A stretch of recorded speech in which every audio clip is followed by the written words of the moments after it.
Good morning, everybody. This is lesson 4.4, graphing a function rule, and we have already put this video on the portal because some of you were not able to listen to the audio. I'm trying to repeat the video for you after explaining it during the Zoom. So this is the lesson 4.4, graphing a function rule. The objective of this lesson is to graph equations that represent the functions. We said in the lesson before that when we speak about a function, we're talking about a machine. It has inputs and outputs. The inputs are x and the y are the outputs are y, and this is our machine. According to the x, the y will be shown after we apply the x, or we substitute the x in the rule that it's inside the function. Imagine that I have x plus 1 and x it was 2. So I will input the x inside in here to say 2 plus 1, so the output will be 3. This is the idea of substituting or finding the y if the x is given. The first question, this is problem number 1. What is the graph of the function rule y equals negative 2x plus 1? I will make a table for the x values. So the x values, you will choose them according to positive, negative, and 0. We will try to choose easy numbers to be substituted to not make calculation mistakes. Here the rule, I will substitute with you as we did in the Zoom class. I will put y equal negative 2, and I will choose the x that I want to substitute. This is negative 1. I will close the brackets, then I will add 1. We do the multiplication before. Negative 2 times negative 1, it is 2. 2 plus 1, the answer is 3. After I find the y, I write the x and y as an ordered pair as it's shown in here. We can substitute another number to make this question clear for you. We can substitute number 2. I will say y equals negative 2 times 2 plus 1. Negative 2 times 2, negative 4, plus 1, it is negative 3, which is shown in here in the ordered pair. So step number 1, I choose values for x. Those values are negative 1, 0, 1, and 2. Any values can be chosen, yes, definitely, but we usually choose easy and small numbers to be substituted to not make calculation mistakes. And then the answer that we get, we put it aligned with the x value to make an ordered pair. So here the x was negative 1 and the y was a 3, so we put it negative 1, 3. The second one, the x was 0 and the y was 1. After the substitution, we got it 0, 1. Here are the ordered pair that we're writing. If the x is 1, after substituting, we got the y negative 1. So the answer is, the ordered pair is 1, negative 1. And if it's 2, the answer was negative 3 as we shown in here. And the answer, or the ordered pair that I want, it's 2, negative 3. I will go to the coordinate plane and I will graph the ordered pairs that I got. And after that, I will connect between them to show the line in a straight line. I will match between these points in a line as shown in the graph, and this is my graph. This question is done. If I look at the got it number 1, what is the graph of the function rule y equals half x minus 1? As we said, the first step, I choose values for x, and then I substitute them in the relation, which is half x minus 1. 3, I'll get the y values. 4, I will write them as ordered pairs. 5, I will graph the points and connect between them. But here, because I have a fraction in my question, I'll try to choose values in x. These values will be divisible by 2. Why? To not make fractions in my answer. So I will have x, and here I will have the y. If x equals, I will think about numbers like 2, negative 2, and definitely always I can choose the zeros. So I can choose number 2 and 0 and negative 2. If I want to substitute 2, so I will say half times 2 minus 1. Half times 2 equals what? 2 over 2. 2 over 2 means 1, so the answer is 0. If I substitute the 0, half times 0, 0 minus 1, so the answer is minus 1. If I want to substitute the 2, it is the same in here. The negative 2, sorry, it's half times negative 2 minus 1. Half times negative 2, it's negative 2 over 2, negative 1 minus 1, it will give me what? Negative 2. Now, if I want to write them as ordered pairs, the first ordered pair is 2, and the answer was 0. The second ordered pair was 0, and the answer was negative 1. The third one, it was negative 2, and the answer was negative 2 as well. I'll take those values and I will graph them in the coordinate plane, and I will connect between the graphed points like I have in here. This is 2, 0. This is 2, 0. I'll choose another color. This is 2, 0. And then 0, negative 1. Here is 0, negative 1. And the third is negative 2, negative 2. And I will connect between them with the line to show you that this is your graph. Okay? Now, sometimes we have big numbers in our questions because the question is talking about a real world function rule. And sometimes there are limitations in my question, means I can choose x values up to a specific number. I cannot choose more than this value x. We will read it. The function rule W equals 146c plus 30,000 represent the total weight W in pounds of a concrete mixer truck that carries c cubic feet of concrete. If the capacity of the truck is about 200 feet cubic, okay, and when I talk about the capacity, this means I'm talking about the c, which is the input in my question. Here is the capacity. What is the reasonable graph of the function rule? In this question, he told me if the capacity of the truck is about 200 feet cubic. This means if you have such a sentence in your question, this means you cannot choose more than the number he specified. So, since the numbers are big, I'm not going to choose 0 and 1 and 2. And since my last number is 200, this means I can choose numbers with like 50, 100, 150, 200. If you want to choose other values, it is correct. But these values will make your answers easier and easier in graphing, because you have to stop of number in number 200, because he told you that the capacity of the truck is not more than 200 feet cubic. Means when the truck is full, okay, this is the 200 feet cubic. Okay, I cannot fill it with more concrete.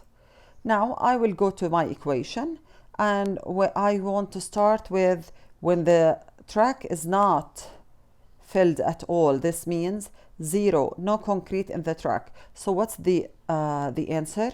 You will substitute normally. You will say 146 times 0 plus 30,000. Anything multiplied with the 0 is 0. The answer is 30,000.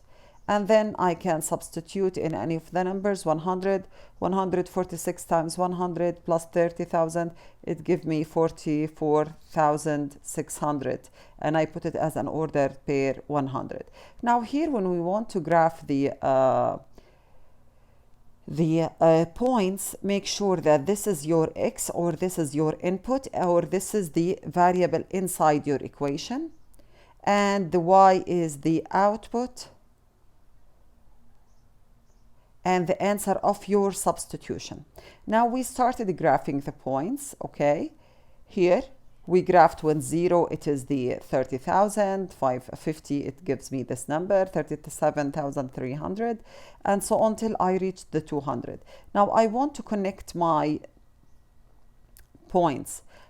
You can notice that we didn't extend the line as in the previous two questions. Why? Because I cannot fill, he told me there's a condition, I cannot fill my truck with more than 200 feet cubic from the concrete. So we stopped in the 200 here, in the 200, and I cannot put negative values for the concrete. This is an amount. I cannot say I have negative 2 cubic feet of concrete. This is one of the building materials that I cannot fill it, or I cannot express it. When I speak about something in our real life, we cannot use negative values. So the only thing in this question, that this question is talking about no negative values,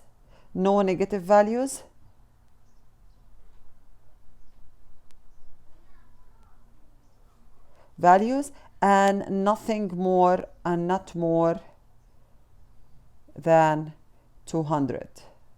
Here we're talking about the x conditions, the x values, conditions when you want to choose. Okay, this is if it's a real world problem. And this is the only difference. If I want to go to the got it, he gave me a relation as well. It's a real world problem, talking about a real situation. It is W8G plus 700. Okay, so this is my equation or my relation or my function. Represent the total weight in pounds. Okay, so the weight is the Y. Okay, of a spa that contains number of gallons of water. So this is the X value. What's the reasonable graph of the function rule given that the capacity of the spa is 250 gallon? This means I can choose the X values, but the maximum is 250. Okay, can I choose the 0? Yes, this means I didn't fill. It's like a swimming pool. You fill it with number of gallons of water, and you need to know what is the capacity of, what's the weight of your swimming pool without filling any water. Then the maximum that you can fill is 250 gallon. So let's start or substitute three values, 0, 100 and 250. If I substitute the 0 in here, 8 times 0, 0 plus 700, so the Y is 700. So the ordered pair is 0, 700. If I'm talking about 100, I will multiply 8 times 100, 800 plus 700, it's 1,500. So it is 100, 1,500. This is the ordered pair that I need to graph. If it's 250, I will multiply the 25 times 8, 8 times 5, 40, 8 times 2, 16, and this is 200. And because it is 250 times 8, it is 2,000 plus 700, it's 2,700. So the answer is 2,700, and this is my answer, which is 250. Can I take more values? Yes, you can take more values, and it's shown in the graph there are more values. However, 3 points are enough to make a graph. Now, if I want to look at the graph in here, if it's 0, it was 700. Here, I chose a scale to be 1,000, 2,000, 3,000 because my numbers are big. You can choose 0, 500, 1,000, 1,500, 2,000, 2,300, 500, then 3,000. Or you can keep them as 1,000 and so on. So you graph the 700 here, and then you graph the 100, 1,000, then 100, 1,000. Then you can graph 250 and 2,700. This is the number, and you will connect between them. The maximum point that we can use, it is the 250.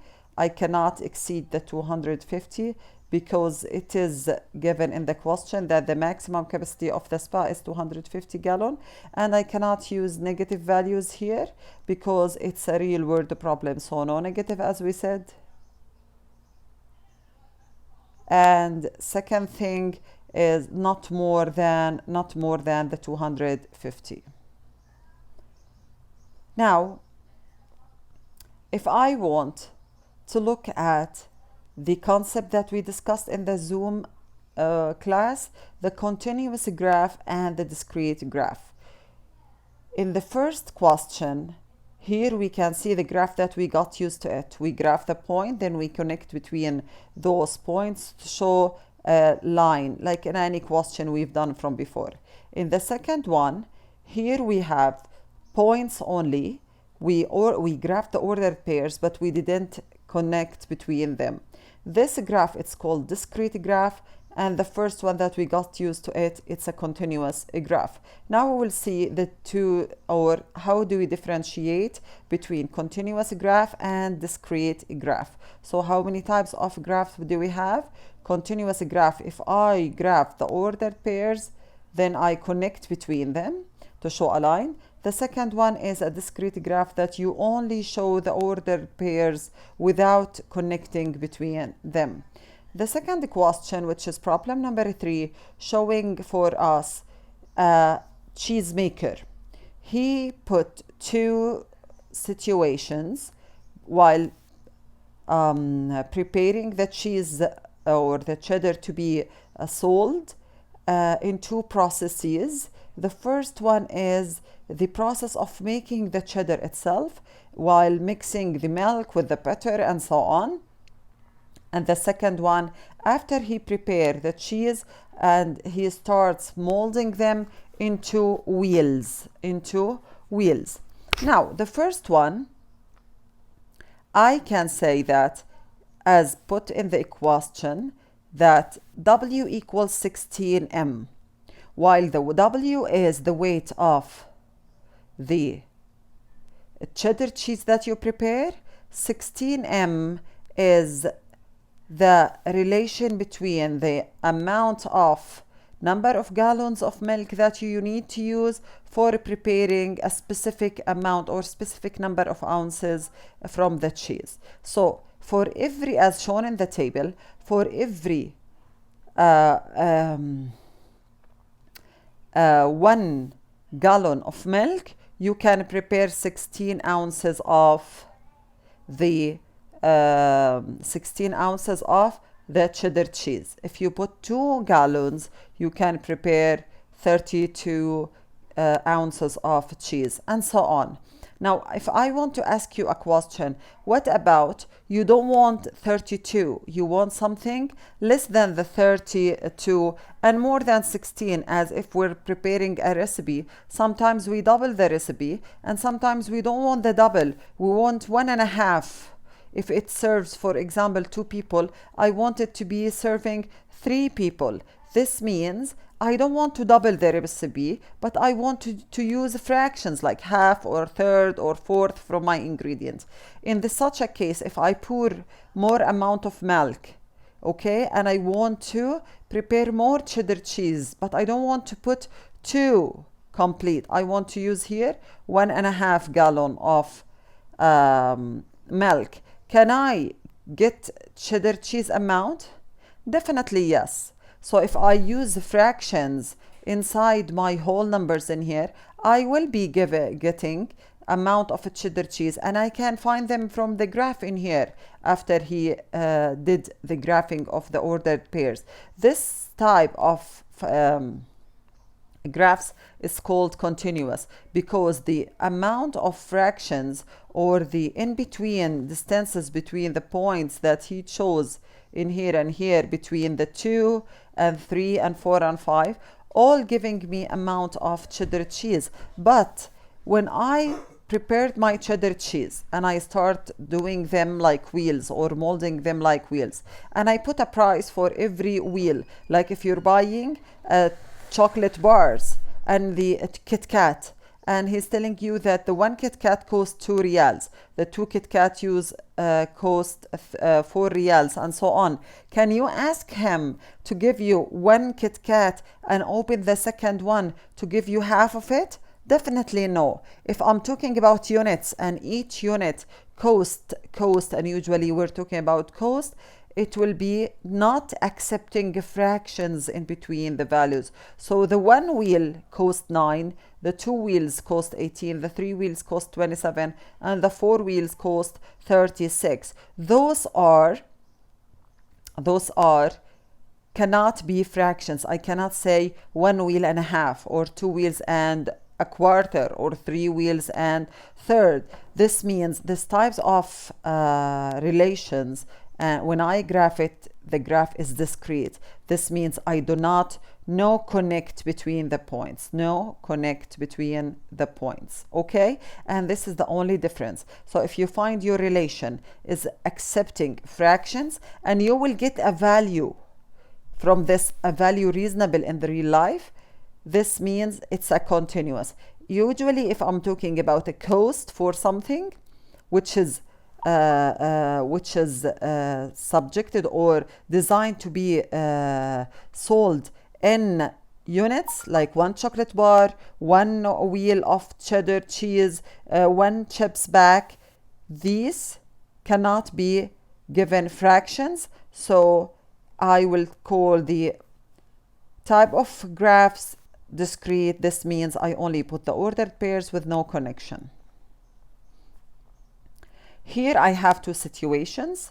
I already put for you the graphs, but I will explain for you so you can tell the difference between the 2 graphs, and you will be able to substitute and graph both of them. The first one, he's telling me graph each function rule. Is the graph continuous or discrete? Justify your answer. The 2 cases, you will put values for the x, you will substitute them to get the y. Okay, if I see a cost, directly I will say that the cost is discrete. Okay, discrete. Why? Because I cannot sell fractions. I cannot say 1.5 from this type. He's telling you the baseball tickets equals $16. The 1 baseball ticket. The 2, it will be 32. Can I tell the shop or the cinema place that I want 1 or 1.5 tickets for a movie? No, either you buy 2 or you buy 1. Either you buy 2 baseball tickets or you buy 1. So this graph, it's called discrete. What's the difference? Only after you substitute, you will not connect between the points. While the first one, the amount of water in a wedding pool in gallons depends on the amount of time in minutes the wedding pool has been filling, as related by the function rule W equals 3t. This means at every minute I'm filling the wedding pool, I'm doing what? I am finding a new amount of water. Can I say after 1 minute and a half, what is the amount of water I will get? Definitely the filling process of the water, it's continuous. So you can say after 1 minute and a half, I got this amount of water inside my pool. So this is called continuous. You can have any amount of water, but here you can have only whole water of tickets. The last part is how to graph a nonlinear function rules. We said the first graph, it's called the absolute value, a graph, and we said the absolute value graph, and we said this in lesson 4.3 that it always looks at 7 in Arabic or 8 in Arabic, and this depends on the sign of the x in the question. Now if I want to substitute, I need just to substitute with you 1 or 2 numbers to make sure that you're able to substitute the absolute value questions. I will put the absolute value and I will say -4 minus 4. any number inside the absolute value, whether it's positive or negative, it should go out to give me a positive number. So the absolute value of negative 4, it gives me 4. It gives me 4. Okay, this is 4. 4 minus 4, the answer is 0, and this is what we got in here. So what's the ordered pair? The ordered pair is negative 4, 0. Negative 4, 0. So I will go and graph it. Negative 4, 0. Here's the point. Negative 4, 0. The second one, I will say it's negative 2. I will substitute in here negative 2. So negative 2 inside. Negative 2 inside the absolute value, it will go out with what? With positive. So it's 2 minus 4. 2 minus 4, it gives me negative 2. So negative 2, the answer of it is negative 2, and this is the point, negative 2. If I substitute the 0, I will say 0, 0. The absolute of 0, value of 0, it is 0, definitely. Minus 4, the answer is minus 4, and this is the answer. If I substitute the 2, any positive number as well, here it is 2. 2 minus 4, it is 2 out the absolute value, minus 4, it gives me negative 2. And I connect between the two lines to show them like 7 in Arabic. Okay, this is called, if you see any graph in here, definitely it's not a linear function because it shows two lines. Always it shows like the 7 or 8 in Arabic. This is called the absolute value what? Functions. The second one, it's a quadratic function. It's a quadratic function. Y equals x squared plus 1. And we mentioned this from the lesson before. The quadratic function, it's always shown like this or this. This shape in math called parabola. This means it either open up or opens down according to the sign of the x squared. If I see the function with the power of the x equals 2, this means always a quadratic function. If I substitute, I will substitute negative 2 times, here's the x value that we're substituting, to the power of 2 plus 1. Negative 2 to the power of 2, this means negative 2 multiplied by negative 2, which gives me 4. 4 plus 1, it gives me 5, and this is the answer. If I want to substitute another value, which is, for example, negative 1, I'll say negative 1 to the power of 2 plus 1. Negative 1 times negative 1, it's 1. Plus 1, it is 2. So the answer is 2. If I am saying that I want to substitute the 0, 0 to the power of 2 plus 1, 0 to the power of 2, 0 plus 1, it is 1. And then I will graph these points. Okay, and I will connect between them in a curvy way because it's a quadratic function and it's non-linear equation. Okay, let's look at another type of functions. This is here, it's a cubic function.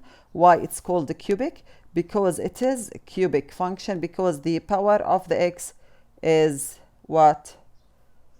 To the power of 3. Let me just substitute values for you. Here's the x and here's the y. Let's substitute, for example, number 1, and we can substitute 0.